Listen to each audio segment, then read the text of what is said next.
Welcome to episode 19 of Give Yourself Some Leeway with me, your host, Eugene Lee. This podcast is dedicated to helping high achievers on the verge of burnout reclaim a healthier work-life balance without sacrificing their growth or success. I'm honoured to welcome today's guest, Matt Bennett. Matt is the founder of Optimal HRV and president of a non-profit, Optimal Innovation Group. Matt's passion for this subject manifests in his books, including his most recent publication, Heart Rate Variability, The Future of Trauma-Informed Care, and also in his podcast, the Heart Rate Variability Podcast. In today's episode, Matt and I discuss the benefits of monitoring your heart rate variability, as well as looking at applications beyond health and sports performance, but also how it can serve to your advantage in the workplace. If you enjoyed today's episode, you can always join the discussion over at giveyourselfsomeleeway.com, on our social media, or shoot me an email, eugene@leeway.ie. Thank you, and I really hope you enjoyed this episode with Matt Bennett.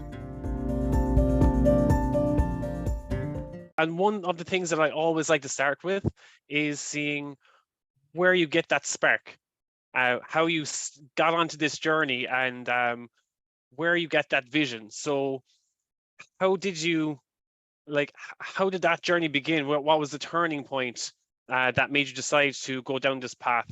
Like, why do you do what you do?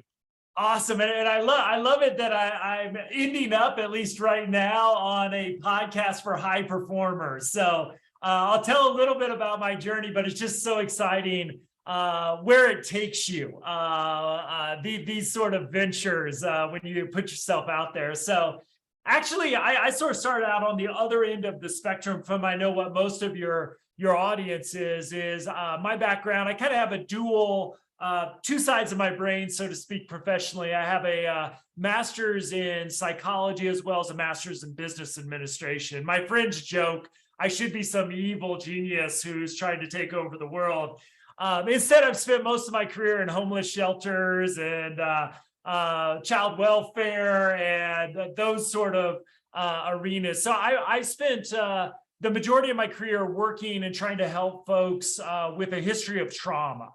And for the last about 30 years now, we've gotten some really powerful examples about the devastating impact on trauma on the nervous system. And so as I started to really, from the psychological perspective, just get totally fascinated with the impact of trauma, because I knew it was hitting everybody I was working with.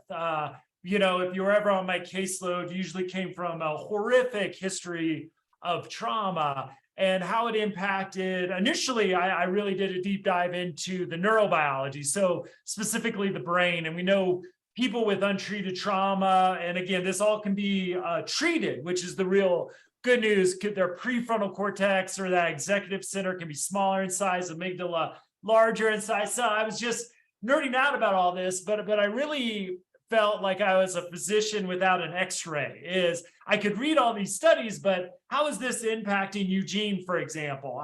What's going on under his skin? And so, if you made my caseload, I could pretty much guarantee you had a history of trauma, because that's the populations I worked with. What I was really frustrated with is there was no way I could tell whether or not my interventions were really having the impact I wanted them to do. Because if I was being successful, we should see an improvement in nervous system functioning. And, I don't know if you priced the functional MRI lately, but they run, pretty steep price-wise. So never had that in my budget to afford it. So I just kind of was out there wishing I had that data, but never having access to it. Then about 5 or 6 years ago, I started to learn about heart rate variability. And I'll throw out a very generic definition. We could dive into it more as you want, but the ability, it really measures your body and mind's ability to handle or recover from stress. And I saw that as, boy, this quantifies everything I've been working on from a clinical perspective. Put my MBA hat on. I've also done an equal amount of time writing, training on how we create healthy, high-performing organizations and high-performing people within those organizations. And so I work in some of the most burned out professions here in the States. healthcare, social services, education, law enforcement, all occupy those top spots. So also think about how we could utilize heart rate variability to measure how well high performers are also handling or recovering from stress. So that was my entry was with those in our society who were struggling most, but really opened up great discussions like this is, how are you doing today? You might tell me good, but how's your body handling the stress of your week, the month, and really using this biometric as sort of a supplement to everything you talk about in your podcast, about what is this new mindset that I'm adapting, or these new habits that I'm adapting.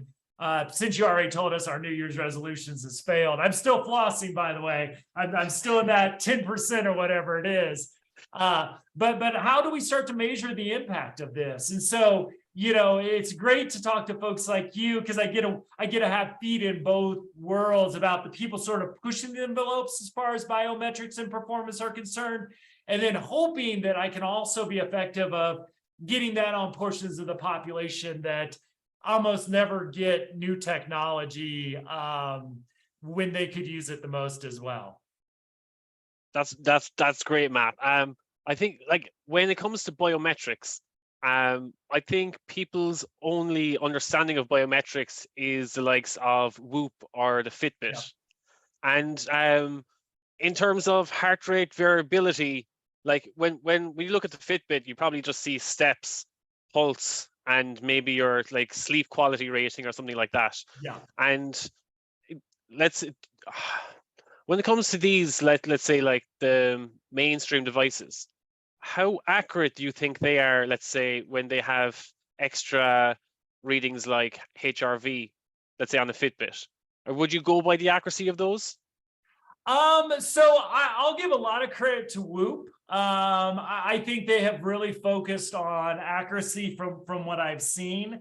I really think where I thought we would be, honestly, right now, 5-6 years ago when I started this journey, is there'd be a really good, accurate $30 Fitbit out there that could measure HRV, and we're not seeing that. We're about at optimal, about ready to get a device to the market because nobody else really has.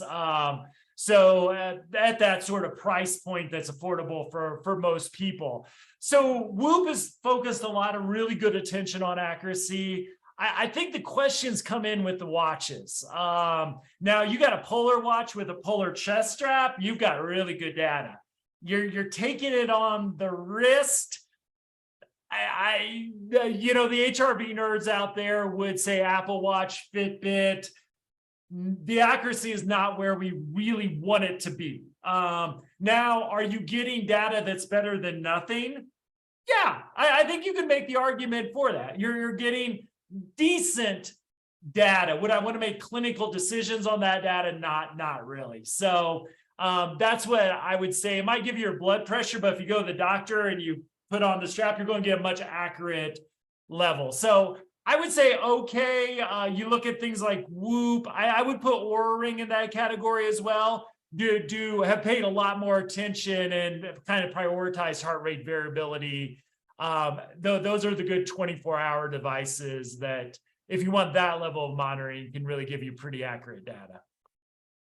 And when it comes to HRV, like, is there an average, like, healthy range similar to pulse? Yeah, so we and in the Optimal app, we give you your population norm. So there hasn't been, I believe we're going to get much better data as heart rate variability. We were just collecting so much more data on it now, but there's been some really clinical studies done over the years. So it gives you group norms. The interesting thing about group norms, because I don't think this is a bad thing, is that the standard deviation, because of genetic factors, is so big that we encourage people to look at them and look at how you're doing compared to group norms, then forget about it. It's like, be curious about it, but the standard deviation is so big that really it's kind of like your golf game. You really want your score to improve versus your last score. not compared to like the best players in the world, right? And unless you're a better golfer than I am, you just want to get a little bit better. It's like your personal record on a marathon. Is that going to get you qualified for Olympics? For most of us, no, but I'm working against myself. And so with heart rate variability, because of the genetic variations, we really wanted to do, how do I improve my HRV over time? How do I see that my weekly averages are starting to trend up? My monthly averages are starting to trend up. Then maybe I do a new workout routine. How overall am I seeing my averages impact that? I start a mindfulness practice. How is that? I switch, I do intermittent fasting or something like that. How do I see that impact my heart rate variability? So then we run sort of the N of one, or the experiment of you, so to speak. And how does this help you? Because intermittent fasting is a miracle sort of way to think about nutrition for some folks. Other folks, it might not work so well, depending on if you're working shifts or whatever it might be. So you really, really want to pay attention to your own information, but there are standardized metrics out there for group norms. It's just like if you ever take a statistics class, that standard deviation so wide that it's like, yeah, I feel good when I beat it, but then I'm like, okay, I need to look at my numbers to really put my score in context. That's awesome. That's a good way of thinking about it. I think actually one thing I say before we delve more into HRV and the heart rate variability is, what's the simplest way that you can describe heart rate variability? Like what are we looking at? Great question. So it's the variation between heartbeats. So yeah, if I can go a little bit maybe for the nerds out there that are like, love the nervous system like I do, I'll try to keep it very simple, and we can dive into more details if you want. But we have, so we have the brain. Most people are aware of prefrontal cortex. Social, it's the cognitive, the emotionally regulatory. We call this executive functioning. Makes human beings great thinkers, for better or worse sometimes. The amygdala is more the anxiety areas of the brain. So we've got these different brain systems that we talk a lot about, but this is also reflected sort of from our brain stem, which is right here in the neck on down. And this is the parasympathetic and sympathetic nervous systems. And this is really where we get heart rate variability from. And the key aspect of the parasympathetic sympathetic is what's called the ventral vagal nerve. And this is the vagal's the wanderer. The vagus is the wandering. So it's all of your body controls 80% of your body's systems unconsciously, and is highly related to the stress response. So the ventral vagal nerve is really dominant in the parasympathetic system. So the sympathetic system, so oftentimes the parasympathetic system is labeled the rest and digest system. I like to think about more as it's the executive functioning system. What it's doing is it's regulating heart rate and breathing. If you're in your prefrontal cortex, you have lower resting heart rate and slower, more paced breathing.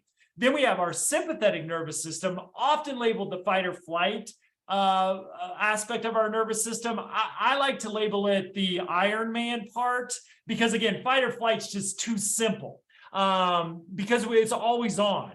So Iron Man, and I'm not a big comic book person. I've just watched the movies, but Tony Stark has this apex conductor, I think it's called, and it keeps Tony Stark alive.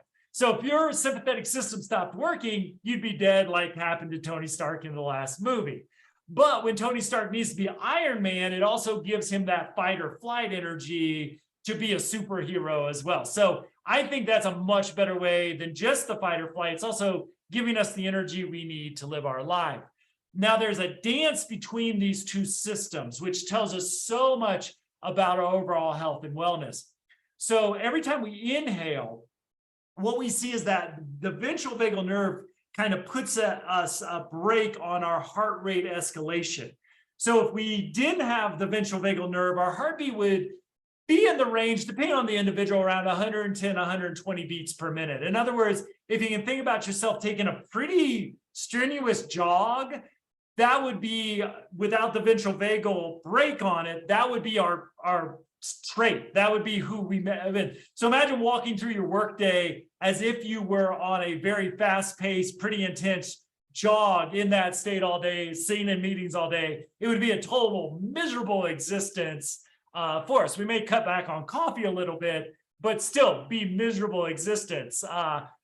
So what we see is every time we inhale, the brake goes off, we get an escalation in heart rate. Then on the exhale, we actually have this ventral vagal brake that again sits on top of our lungs and our heart, which lowers the heart rate. So again, we inhale, that brake goes, we see an increase in heart rate. Exhale, that brake goes on, we see this decrease. So we're talking about milliseconds that we're measuring here. So not, huge variations, but if I can connect the science here for a second, most of your audience probably knows lower resting heart rate is usually an indicator of health. Well, if we want to bring in heart rate variability into that, the less beats you have per minute, the more natural room there is for variation. Like if you're 60 beats per minute versus 80 beats, if you have 60 beats and you've got more room for variation within that. I'll keep this at a very basic math sort of level at this point. But the other thing that heart rate variability measures that heart rate doesn't is how much energy do I have? So we're seeing the dance, whereas heart rate just kind of gives you, am I relaxed or am I taking a jog? This really gives you a measure because the ventral vagal brake really is highly connected to the prefrontal cortex. So we've got, since the 1960s, all these peer-reviewed journal articles. It's the gold standard for the stress response. But what if we're doing a good job regulating our stress response, we bring the best cognitive self to our work, to our lives. We are also emotionally regulated. So it's a great measure of mental health. If we're emotionally regulated, highly connected to that is our ability to engage socially. So if you think about Daniel Goleman's work about social emotional intelligence, heart rate variability gives you a great measure of that.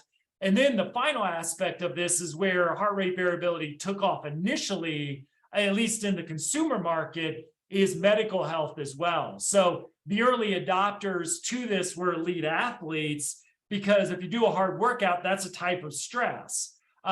So it shows your ability to handle or recover from the workout.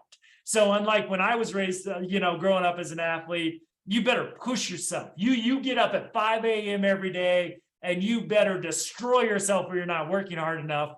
Now, people are paying as much attention to recovery in the athletic world as they are pushing themselves. And I think I know this model works for our high performers in the business world as well. Yeah, you've got a job where you may have to push yourself. Are you just as focused on recovery? Because if you're not going to get the most out of your energy the next day. So again, this little bit of this metric, measuring that sympathetic parasympathetic dance, just gives us a simple biometric that tells us so much about, again, emotional, cognitive, social, and medical health. We see drops in HRV. For us normal people who aren't going to break a world record in the marathon, predicts 9, and really it's probably 10 because now COVID's in there, unfortunately, the leading causes of death as well. So it's a great, very sensitive biometric for medical health as well as the social, emotional, cognitive as well.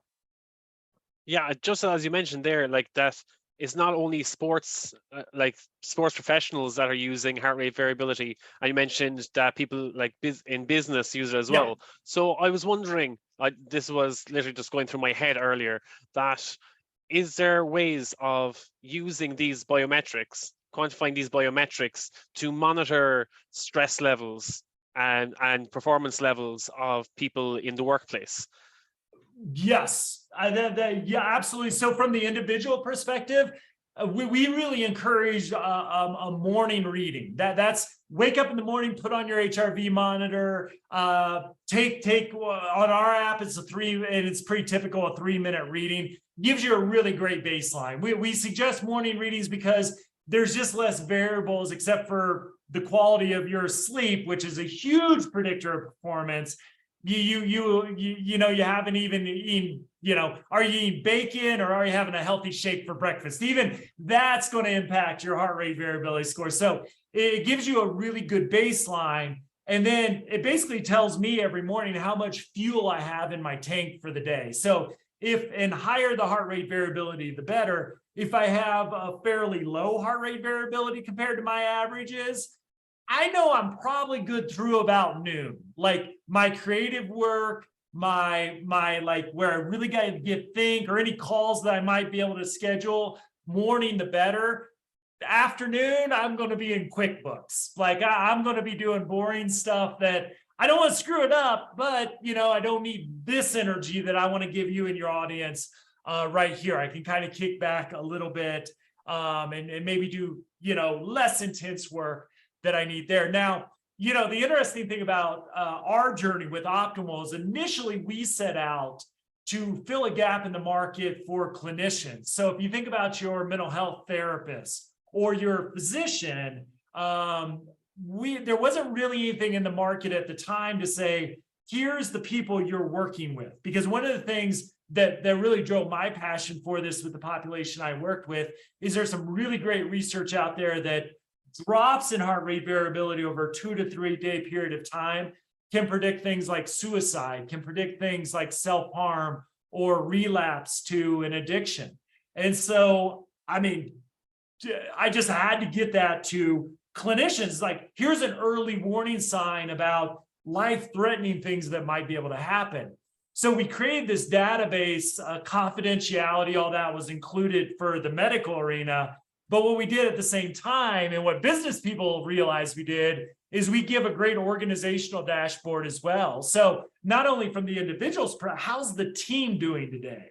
How's the organization doing today? And while I say, those population norms, not all that useful. It can help you feel good about yourself if you need it. Maybe like I'm well above mine. So even if I'm low for me, I'm good for my population norms. So that can give me a little bit of a dopamine boost at the beginning of the day. But if you take a group of 10 people, because that number accounts for genetic kind of differences, take that group average against the average for their population norm, you've got a really good metric about the health of your team, the health of your organization. So it gives managers, supervisors, teammates even, a really good metric about the health of the organization. And that's, we recently, and I can give this information at the end, I got tired, honestly, of business people calling us up and saying, hey, this would work. I know you're all about trauma. This could work in our environment too. It's like, I'm tired of these calls. I actually love those calls, don't get me wrong. But we wrote a book, The Heartbeat of Business, for how to bring this in, not just to combat burnout, but to really promote high performance as well. So, and I really think it's a management accountability outcome measure. Are you able to keep your team healthy? And if you do, let's say, an HR initiative to improve the health of your workforce, is that working? Are you getting a good ROI on that investment? So by creating something that was useful for clinicians, we actually created a great management tool at the same time.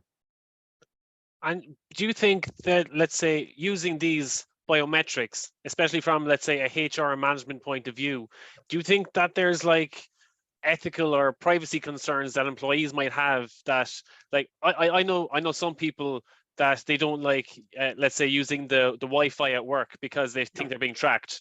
So do you think that those people, of course, are not going to be comfortable with the manager wanting to know their heart rate variability or their heart rate and the likes?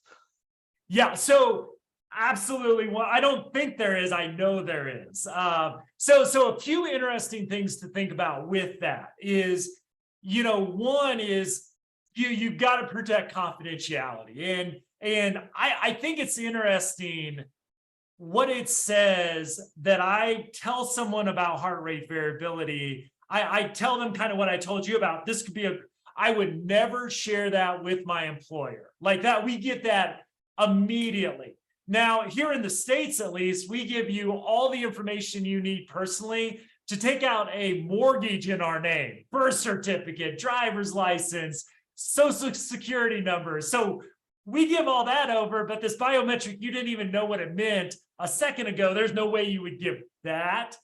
The other interesting thing is that if you then offer people a $25 Starbucks card, oh, they're like, yeah, I'd give them that. Definitely. They almost give away their kidneys for a Starbucks voucher. $25 Starbucks card. Yeah, we'll give you everything. Do you want me to pee in a cup? Whatever I want to do to feed my Starbucks addiction. So, it's an interesting piece because so we can protect confidentiality. We can generate reports for organizations. We can de-identify. But I think it raises an interesting point. If there's not enough trust to share this, what's that say about the organization? Now, we will not work with you if you fire an employee because of their heart rate variability. Like we're done with you. That I really think that crosses an ethical line with this because we need to protect privacy. However, I think managers could be evaluated on heart rate variability. I have no problem with suggesting that is, hey, if you're in charge of the health and the performance of your team, here is probably the best measure you can get on a daily, weekly, monthly basis of your success there. So I really think it's there. Now, the other interesting, when we get into ethics, the ethical question is, do you want somebody at a call center? Do you care if they went out drinking the night before and they come in, their heart rate variability's dropped 50% from their average? Is it any of your business as a manager if they show up and do their job and perform to expectations? Not really. I always encourage managers to don't look at daily scores, look at weekly averages. That's really going to give you a much better data. Because somebody might have a sick kid at home, but if they show up and they do a good job, then you don't need to intervene. Now, if a couple of weeks of bad score, you might want to check in, offer support. However, do you want your airline pilot to fly your plane if the biometric that measures the stress response is in the toilet? Do you want a police officer to go out on duty? Do you want your surgeon to operate on you if their biometrics is telling you this person is not in a healthy place right now to perform at their best? That to me is the interesting push of this, because most of us can go to work, and if we only perform 75% of our capacity, probably nobody knows and nobody gets hurt. There are occupations out there that I think that pushes that a little bit and says, do you want this person operate on your heart today when they're not doing well? And where does that put us ethically? Which this is where we're going as a society. So these questions are going to be there for us to consider with this. So we can go around those with de-identifying information for folks. And that's what we do, honestly, for every organization we work with. Nobody gets, hey, what's Matt's score today? We either de-identify that for their names, or we provide managers reports on a weekly and monthly basis that doesn't have any individuals' names. And so is that through Optimal HRV that you provide that to managers already?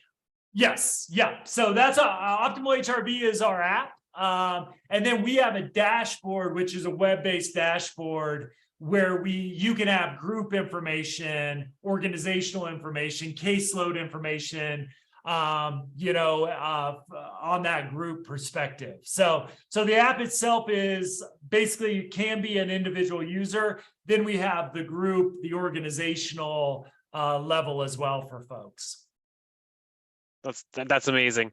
I suppose another thing I always like to do is, if you were to summarize heart rate variability and the effect that it has on stress, trauma, and burnout and the likes in 3 points, what would be the 3 takeaways that you'd give to someone if they were concerned about maybe quantifying their biometrics to monitor their stress levels and the like?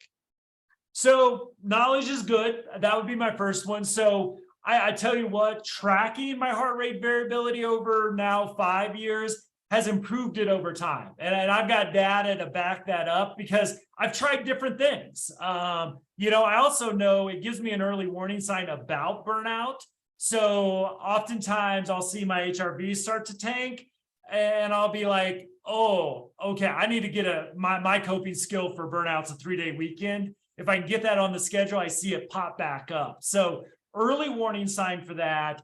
And then when you talk about improvement, it brings us, this might be, I'll take this as point 2 and 3 because it's a little bigger. But there's also a really exciting science about that sympathetic and parasympathetic dance, because there's a breathing rate. It's called resonance frequency breathing rate that gets you dancing at the optimal beat. So each of us has a breathing rate anywhere from 4 breaths per minute to 7. And it's just genetic. That's all it is. No, I think 4.0 is the best, but that's because it's my breathing rate. But that's just because it's mine. There's no data to show people that breathe 4 breaths per minute optimal are any better than the 7 folks. So in our app, we allow a 14-minute assessment. So you breathe at these different breathing rates, like 4 per minute, 4.5 per minute, 5 per minute, 5.5, all the way up to 7. And what we're measuring is which peaks your heart rate variability. So you identify this breathing rate. Again, mine's 4 breaths per minute. And then when you practice your mindfulness, we got biofeedback in there. We got self-compassion guided meditations. You breathe at that rate. I do it in my morning Tai Chi practice. I breathe at this optimal rate. And it really is like, for lack of a better analogy, mindfulness is like taking your nervous system to the gym. We know there's huge benefits to mindfulness. Using that RF breathing rate is like going to the gym on steroids. I know I need to find a better analogy, but without all the bad stuff with steroids, it just maximizes your practice. So not only does tracking, because you get data on how well you're doing and how well your interventions are doing to improve performance, to improve health, again, as a measure of cognitive functioning, social functioning, all the things we need to be happy in life. We also provide a tool that allows you to improve, probably really the best method, even though there's a lot of things we know improve heart rate variability. If you were to say, what's the one thing I can do to improve it? Get that RF frequency breathing rate and breathe. I do 20 minutes in the morning during it's a Wing Chun practice, but it's kind of, think about Tai Chi. That's a good way to think about what I do in the morning. And then I do it while I watch TV in the evening and kind of unwind. Ideally, I would turn TV off, but I already got my 20 minutes in the morning. So I just throw it up there and I just practice that breathing for about 25 minutes in the evening as well. I've seen my HRV double since I've started doing that. Now, I've done other things as well, but if I point to one thing of why I was a 40 average on my HRV and now I'm in the 80s, it's this RF breathing is just, I don't know. There's no magic bullet out there. I'm not the guy who says, oh, drink my product and you will feel 20 years younger, because my HRV doubled over a period of a year. So there are no quick fixes when it comes to the nervous system for most of us, especially the high performers. But like I said, you pick up running. One run's going to do you some good, but if you're working out every day, that's where you get that ultimate benefit. So I know I'm only going to give you 2, but I know that second one was really long. So no, that was amazing, Matt. And again, I was going to ask what was the best thing to do to let's say alleviate stress and to let's say improve your HRV, and you said it just that it was the breathing. Yeah. And it's funny because I always use that example with give yourself some leeway as well. If you're ever feeling overwhelmed, I always say take a step back, take a moment to breathe, and then address the issue. Yeah. And again, it's just the simplicity of it. It's just sort of like when we focus on your breathing and getting mindful and just taking the moment to like really focus on your breath. Yeah. It's if like, you think about the science we've already talked about, the exhale, right?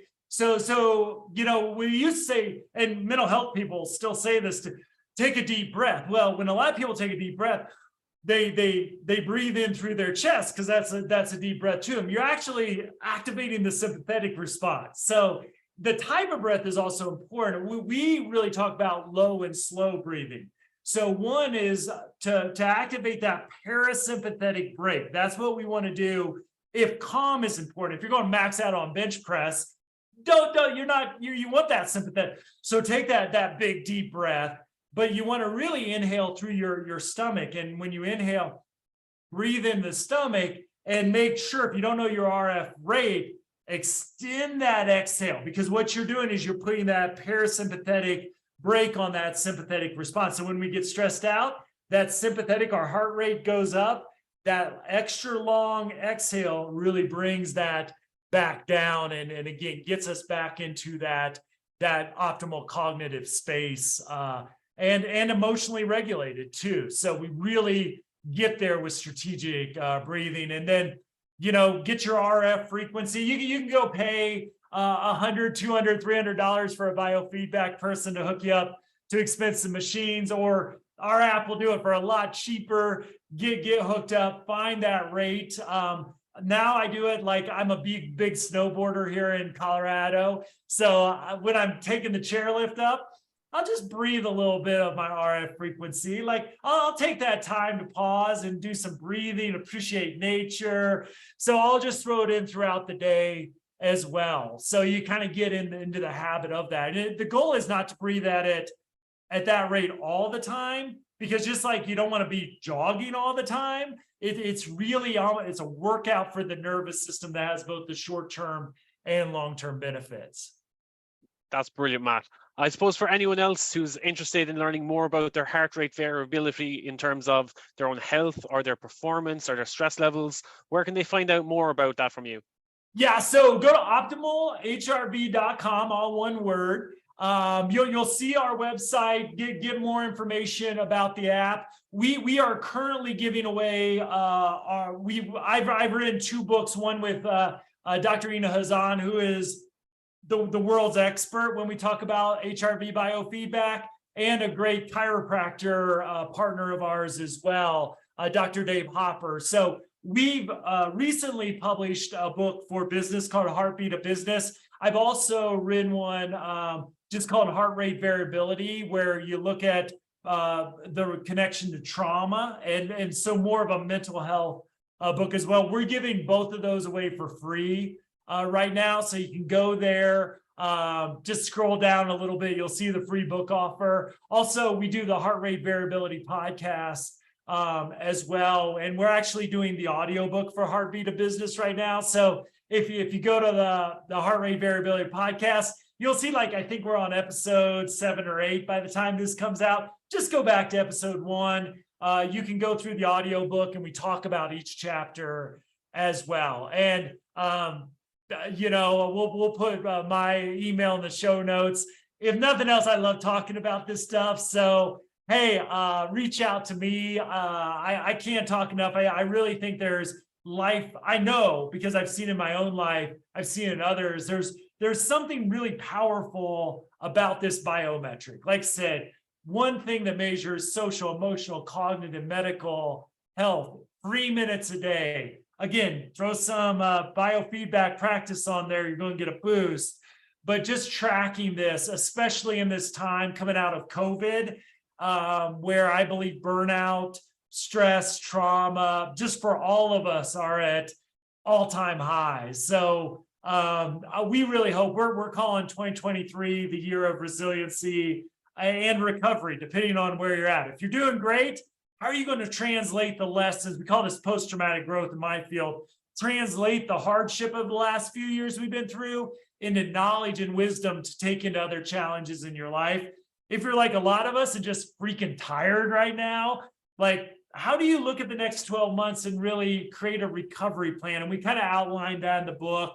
Talk about nutrition and heart rate variability, exercise, movement, sleep's a huge thing, mindfulness, social connections. So a lot of the things you talk about in the podcast, we know those also improve heart rate variability as well. So while the breath is sort of our one direct access to the parasympathetic, sympathetic, that autonomic nervous system, there's a lot of other habits you can do that can also improve heart rate variability over time as well.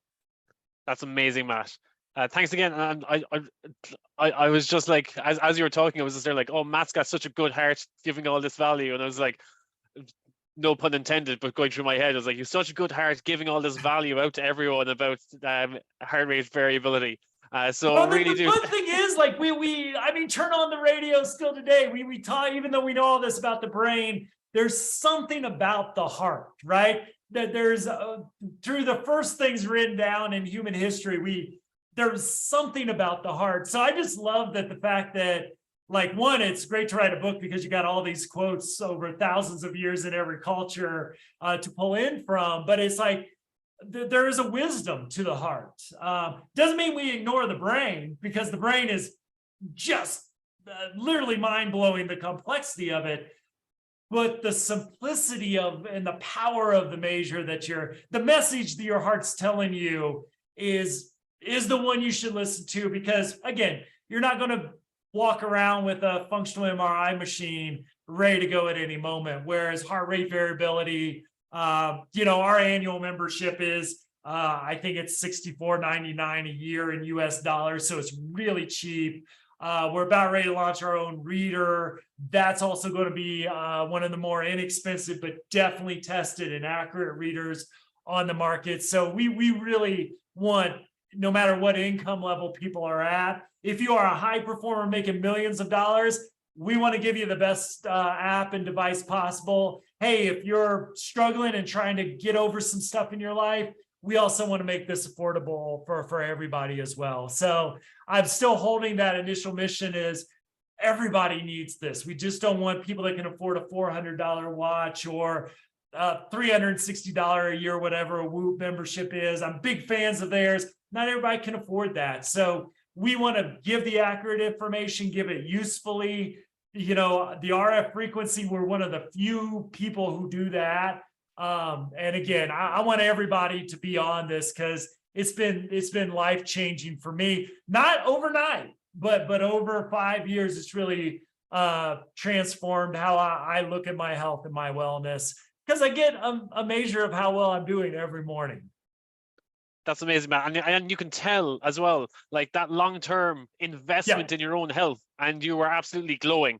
So it does show. I love talking about this. And hey, when that god-awful shake I drank before I came on here, I know it does my body good. I don't like drinking it, but I know it's good for me. So, those healthy habits, it just, to get data, it just, what we measure improves. And so again, I know your audience being those high performers, how do you know what you're doing sets you up for peak performance? Whether that's an athletic event, whether that's a business presentation, how do you know you're setting yourself up to perform at the best when it matters? And then in your personal life, what kind of parent are you? What kind of friend are you? What energy do you have to bring to the other aspects of life that are also going to feed that peak performance as well? So if you're not measuring this, if you got an Apple Watch on, it measures this. Again, the HRV nerds out there would question its accuracy, but check it out. Just play around with it. And like I said, get my books for free. We want to give this to the world. Hopefully we can build a sustainable business eventually. But right now it's like so much excitement about the impact that we can have. Just want to get this out to as many people as possible. With that. And if you are a medical professional or therapist or manager, love to talk about how to implement this with people that you work with or the people you serve as well, because it can also be a huge outcome measure for businesses as well as people in the helping and healing professions as well. I love that, Matt. Thank you. Well, I hope you liked this episode and I hope you found it helpful. And if you did, subscribe to the show. because it makes sure that you don't miss out on new episodes, and it also helps me because it increases the rankings of the show a little bit, which of course makes it a little more easily found by other people who may like it just as much as you. And if you didn't like this episode or anything about the show in general, or if you have any ideas or suggestions or just feedback that you want to share, shoot me an email, eugene@leeway.ie, and let me know what I could do better, or just what your thoughts are on what you'd like to see me do in the future. I read everything myself. I'm always looking for new ideas and constructive feedback. So thanks again for listening to this episode, and I hope to hear from you soon.